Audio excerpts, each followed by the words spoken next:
नमस्कार, मी अक्षय वाले. आज आपण बार बेंडिंगसाठी बार बेंडिंग बद्दल आपण थोडंसं इन्फॉर्मेशन घेऊयात. त्यातील हा आहे रिंग बेंडिंग. रिंग बेंडिंग मध्ये हा सिंगल फेज ऑपरेटेड मशीन आहे. ह्यामध्ये जवळपास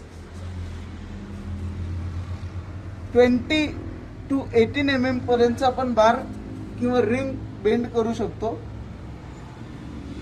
हा सिंगल फेज ऑपरेटेड आहे आणि ह्याचं जे काही आपण डिग्रीज आहेत ते आपण ह्या मीटर थ्रू कंट्रोल करू शकतो. आता सध्याला आपण सेट केलेला आहे 90 डिग्री अँड 135 डिग्री.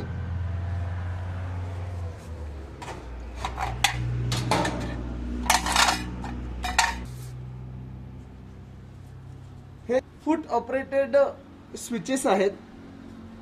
त्यामध्ये जेव्हा आपण आता कनेक्शन चालू आहे, आपण पाहूयात कसं वर्क करेल तो.